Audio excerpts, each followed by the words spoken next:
All right, and we are live. And welcome to the Hardcore Soft Skills podcast to the listeners out there. So, I am very excited to have this conversation today with Mr. Rich Sheridan. And I've had a lot of people who responded in terms of they were very excited about the interview as well.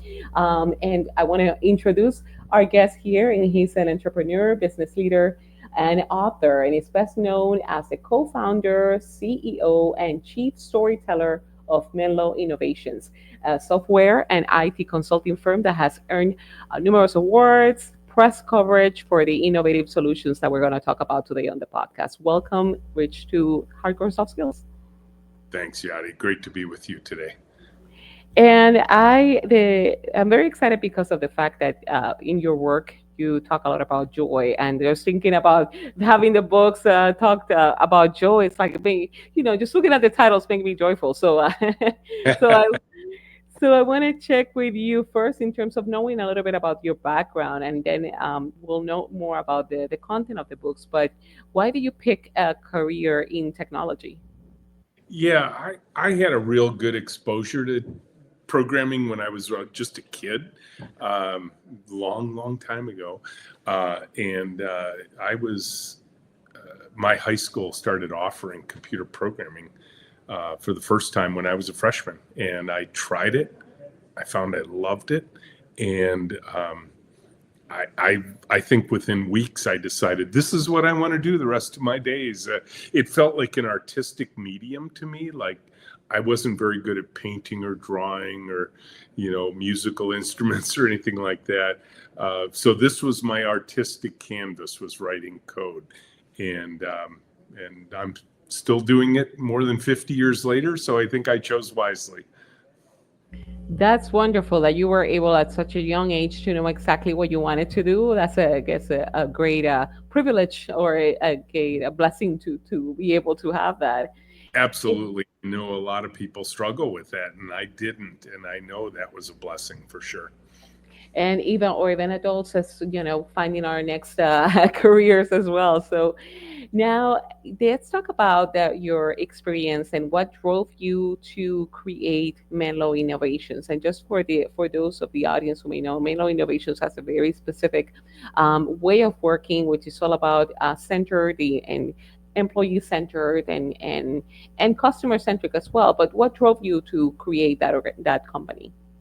Yeah, as excited as I was about the tech industry, and I was actually felt like I was pretty good at it, and I was recognized along the way for, uh, the type of recognition you get in businesses where I was getting raises and promotions and stock options.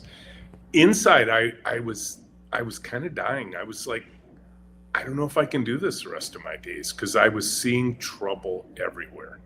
The trouble that anybody who's done, say, project management or software development knows about in the software industry, where we miss deadlines, we blow budgets, we deliver poor quality, we have unhappy users, unhappy customers, unhappy people doing the work. And kind of by my mid 30s, I was getting burned out. And I thought, I'm either going to figure out a better way or I'm going to get out entirely. And my inner optimist kicked in, and I said, you know what, Rich, you're stuck in a room full of manure. Keep digging. There's a pony in this room somewhere. There's a way out of this mess. And so my mission, sort of in those mid 30s years of my career, was um, I was going to find a better way of doing things. Eventually, I found it, and that's what we created inside of Menlo, was what we now refer to as the Menlo way of working. Uh, but it's still today pretty different than what most workplaces are like. And I know you've read the books, so you have a good sense of that. But there's a lot of things we do differently, and we focused our attention on a single word, the word joy, which is an unusual word in business. Yeah, yeah. And what distinguishes what is the Menlo way of working? And I'm curious to know, how do you discover that in an environment where it's all about deadlines and pressure? So could you describe that way of working? Yeah, so one thing, let's start with the joy word because it's an important starting place for this discussion. Joy has a very tangible meaning for us. We want to end human suffering in the workplace as it relates to technology, for the people who do the work, for the people who pay for the work, and for the people who use the work. And so for us, everything, when we talk about joy, it has this incredibly tangible definition. And that is, we want to deliver incredibly high quality work and delight the people, the end users who are going to one day use our work. We want them to say, I love this, what you created. You made my life better. For us, that's the very definition of joy, is in serving others with the work of our hearts, our hands, and our minds. So in order to do that, you had to look at everything we did. And we said, let's just look at everything and say, how do we build this team? How do they work every single day? What process are we going to use? And all the things I'm going to describe to you that we changed in order to get to that joyful outcome that we saw is encompassed in this thing we now refer to as the Menlo Way. So if you came to visit, and I know you want to do that someday, and we'd love to have you here. We did 3 tours yesterday. We had 40 students in here today learning from us. So we have visitors coming all the time, by the thousands every year. And when they walk in, they often, the first word out of their mouths is, wow, because they can feel palpable human energy in the room. Now, we are unusual. I can actually show you a little bit of it here.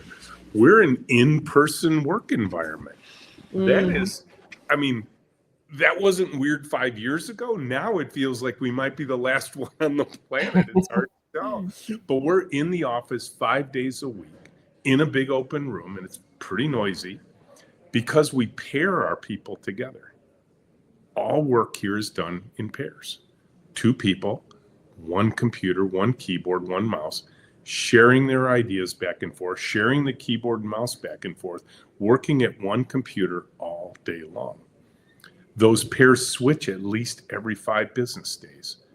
The human energy that results from that construct alone, the conversation, the brainstorming, the problem solving, the arguments around what's the best way to solve this problem, generate all of this noise in the room because we're in conversation about work.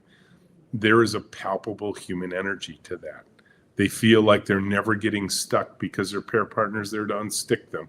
They're sitting right next to their peers. There's no cubes or offices or walls or doors for where the work is done. I'm in a nice quiet room so we can have a quiet conversation. But by and large, I'm out in the room with everybody else. And so that one construct right there starts to set us apart. 2 people, 1 computer, in an office 5 days a week.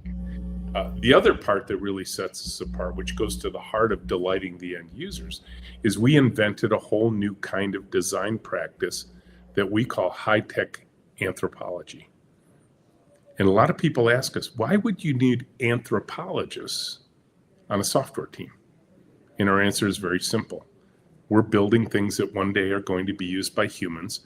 We should understand those humans the way an anthropologist would, by studying them in their native environment. Learn their vocabulary, their workflows, their goals as human beings. Let's design the software for them rather than trying to get them to think like we designed the software. Because most software is built by really smart engineers and it works really well for the engineers that built it, but it doesn't work for the rest of humanity. And we know this because people who in my industry have learned to call the people we serve stupid users. And then we write dummies books for those poor people. It doesn't have to be that way. You can literally write design software that works the way the users who are going to use it think. Yeah. It uses their words, their vocabulary. So putting those 2 pieces together with our pair programming model, we build really great software that works every single day without fanfare or emergency. And with our high-tech anthropologists, we design user experiences that people say, I love this software. Those 2 things alone, and there's a lot more to it. There's a lot of project management practices. There's a lot of HR practices that are very unusual. But those 2 are the real standout portions of the Menlo Way. And again, why did we do those that way? Because we had serious problems to solve in how software is typically built.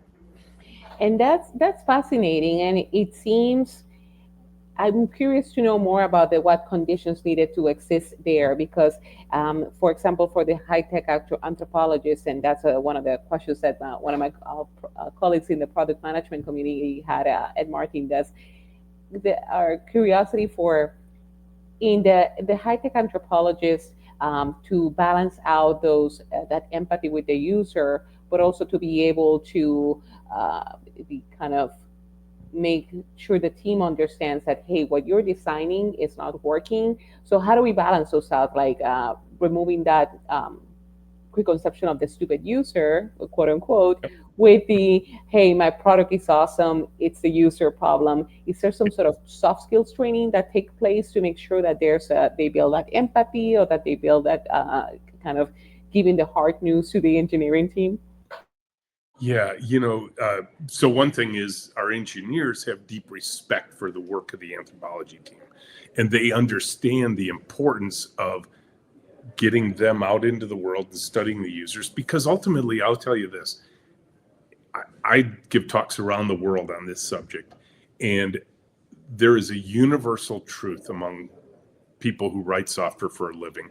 There is only one thing that brings joy to a programmer, and that is to see their work get out into the world and literally delight people so much that the people they serve, the end users of the software they built, come back and say, I love what you built. You made my life better because of the work you did. That's all programmers really want. Our engineers, our programmers understand that the high-tech anthropologists do the work that makes sure that happens. So there's a deep mutual respect between our design team, the high-tech anthropologists, and the programming team. There isn't like disdain. There isn't like, oh, I've got a better way. I don't know what you guys are thinking. It doesn't need to work that way. It should work like this. They're like, no, you went out into the world. You literally studied the people we're going to serve. Yeah. I'm going to pay attention to what you're telling us. That's great. And also the part of the other element that you mentioned, which is that the pairing and working together, which in person as well. How do you? They require some sort of either person that either could be happy in that culture, for of working together in an open environment, because some say, I want to keep my headphones, I don't want to be bothered by anybody. So how do you assess that what's the right person to work in that team?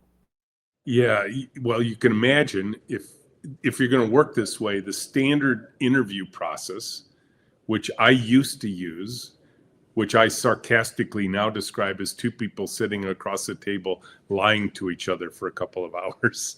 Uh-huh. I'm a little cynical about the way I used to do things. We changed the interview process completely here because we knew the standard interview ways wouldn't work for this kind of environment. So what we do is we actually invite people in mass. We'll bring 30, 40, or 50 people in all at the same time Oh, for a wow. mass interview. We pair them during the interview with another candidate, and then we give them the weirdest instructions you'll ever hear in an interview. Yada, your job is to get the person sitting next to you a second interview. Help your pair partner succeed. That's how we're going to judge whether you get to come in for a second interview or not. We're going to watch you work with another human being, another candidate who's competing for the same position you are. And of course, we're telling them their job is to help you succeed and get a second interview. And you can imagine brains are twisting in the wind. You're like, no, no, no, I want the second interview. Why am I helping her? It's like, because this is our culture. This is the way we work. We pair you for 20 minutes and we switch the pairs. You do it 3 times and we send you all home. We don't actually even ask any questions of you during the interview process. We're simply watching how you behave with other people. And then we're deciding based on the observed behaviors, who do we invite back in for a second interview? Second interview, you come in for a full day and we pay you. And you pair in the morning with one of our team members, you pair in the afternoon with another. You do real work on a real client project and we pay you. If that day works for all 3 people you paired with and you, then we invite you in for a paid 3-week trial. And now you're going to go through our process 40 hours a week for 3 weeks. By the time we get done with that process, you're either fully onboarded or you've pulled the ripcord and said, I can't work like this. And we just had that happen the other day. Somebody came in, seemed like a great candidate, and 2 days in, they're like, nope, this isn't for me. Think of what a benefit that is to both Menlo and that person to have directly experienced what does it feel like to work here. And they just said, I can't do this. This isn't for me. That's okay. There's nothing wrong with them, and there's nothing wrong with us. It's just not a good fit. And how about the for the folks, I guess, who work, so the people who may work remotely, may want to work remotely, that's not, this is not, will not be applicable to this scenario because you want to have the people working together, correct? Yeah, so I'll give you just a few weeks ago, we did one of our big interviews. We Yes. sent out a note to people saying, hey, we're very clear. This is in-person work 5 days a week in our office in Ann Arbor, Michigan. We got 500 resumes.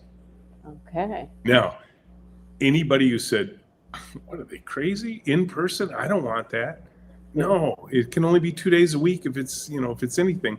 They're just not going to apply. We're Hmm. just clear up front. This is what our expectations are. And the good news is anybody who needs that kind of environment, there's thousands of other companies that you can work for. It's just not us. That's not what we believe. It's not how we work. It's not what we have. Now, we do give all of our team members 10 elective work from home days per year that they can use however they want. They don't have to make an excuse. Why am I working from home? They just say, hey, today I'm working from home. But they only get 10 of those a year. Yeah. How about for those of us who are not in your area or who may not be able to apply to your company? How can we create, either as managers or as team members, similar conditions to what you have at Menlo Innovations in terms, perhaps if not in person, but at least that empathy, Yeah. collaboration? Yeah. Yeah. I think number one, be intentional about it. Choose your intention like we did and start deciding what changes might we need to make to our current processes to meet up with our intention. So we don't do these things I'm describing, whether it's high-tech anthropology or pairing in our work, in an open and collaborative work environment in person. We don't do those things simply because we picked one of them and said, this is what we're going to do. We pick them because they match our intention, which is to create great software that delights people. And could you do that in another way? Of course you could. There's lots of different ways to accomplish the same goal. But I would say to your audience, pick your intention and then start designing every element of your processes, including your HR processes, to meet your cultural intention. And when you start doing that, suddenly things become clearer to people. They become less ambiguous. People understand, why am I here? What's my goal? What am I trying to achieve? If the processes keep reminding you every day that this is what we're trying to achieve, suddenly you stop resisting, you stop questioning, you stop saying to yourself, I'm not sure why I'm here or what we're trying to do. It's just entirely clear. And your processes can reinforce that. So if you come here to Menlo and you see the way we work, just know that the reason we work the way we do is because we have found over 25 years that it produces the results we're trying to achieve. So we stick with it. So having a clear goals, but also that culture, it's everything centered around the culture of the end user and ending the suffering, as you describe. It's very important to set those conditions to then drive things around it, because that's one of the things that we see, unfortunately, in many tech environments. It's all about like doing the work and the task and completing the task without stopping to ask, why is it that we're doing this? Who is it? Who benefits from that part? I think it's very important. Well, I think of, and I had these experiences in my old life before Menlo, where you're doing something and you're like, why do we do it that way? If it doesn't work, or worse, you know how you do it, you even know why you do it, and you keep seeing the bad results, and you're like, gosh, shouldn't we try something different? And that's really what led me to discover all the ways of working that we now use. And, and I'll give you just a simple example. With pairing, one of the problems it solves is this idea of there's people on your team who are towers of knowledge, right? Everybody understands this. Like there's a person on your team who only knows one thing and nobody else knows what they know. And that thing they know is really important. And so they can't take vacations easily. They have to take their laptop with them. They're always checking into work, even when they're supposed to be with their family on vacation. And eventually, that thing that felt like job security becomes a prison they can't escape from. They get cantankerous. They're working a lot of overtime because there's a lot of work to do in their area. They're getting tired, so they're making errors when they are tired, and then they're spending even more time trying to fix their errors. And it just becomes this downward spiral of morale, of quality, of customer service, all that kind of stuff. We didn't want that. So we paired people together. And by pairing them, the knowledge is already being shared with two people. Switching the pairs, now you're sharing the knowledge with two or three or four or five people. And now you don't have that singular dependence on one person. You're not burning them out. They're not working the midnight oil. They're not making mistakes. So again, that you can start to see how we think about intention. We want to create great software. How could we change our process to do that? And we saw that pairing assists with that effort. Yeah, that's a great technique for that, to share the knowledge and make sure that everybody benefits from that. How about conflict? How is that navigated? And because it's not all working together harmoniously, so how I do always say we what's the have approach? regular human beings working for us. Yeah. Um, what we try and do, we talk about this. We bring books in like Crucial Conversations and the Arbinger Institute's books like Anatomy of Peace and Leadership and Self-Deception. We will take courses in some of these things to teach our teams the skills necessary for good human communication. And the good news is that can translate at home too. So you could potentially Yes. better husbands and wives and parents and children and all that kind of stuff and neighbors. But so we take it seriously because we know we need to. Part of it too is that thing that happened during the interview where we're saying help the other person succeed. So we have this very clear cultural value that's called helping others succeed, and we start teaching at the moment of first contact. And you know what's amazing about people? When you start setting clear expectations, they can adapt to them. Now, again, when the natural conflict arises, the one thing the team talks about is let's make the conflict about the problem we're trying to solve and not about each other. Let's try not to make it personal. Now, sometimes it does get personal. We've actually taught our team in those circumstances to look at their pair partner and just ask a simple question. We always say, check in with the human before you check in with the problem. And say, Yadi, are you okay today? Yeah. And then listen to what they say. Because you might say, you know what, I'm really tired. Oh, what's going on? I was up all last night with my dog, sick all night. I'm really worried about him. It's getting kind of old. I've had him to the vet a couple of times, and it's just on my mind. So, you might say, I'm really sorry if that's spilling out over here. I just didn't get a lot of sleep last night. Wouldn't it have been neat to know that before I lit into you about some seemingly minor problem we had in the code we were writing? Or you might say, no, I'm doing fine. Why do you ask? I'm like, well, it seems like you're a little quiet today. And then you find out, oh, it was actually something I did. So maybe check in with yourself. Like, is there anything I did today that upset you? Right. And so we try and be humble about that. And we're not perfect at it. These, like I said, these are regular human beings. But by always practicing those little micro skills every now and then, Yeah. like the name of your podcast here, Yeah. hardcore soft skills, right? Exactly. Yeah. So you take the deliberate effort, which is part of the message of this podcast, of training your people to be able to manage that. And I love that approach, of that simple approach of checking with the person first and then addressing the problem. That's a great approach. And here's the other thing that's less obvious, but is so important. We get to practice these skills all day long. This isn't like the only time we come together is in the 1 hour meeting we have every Monday, and then we're all off in our own areas. We don't have to interact. We are literally interacting 8 hours a day. So all of those little skills that you have to build are being practiced every minute of every day.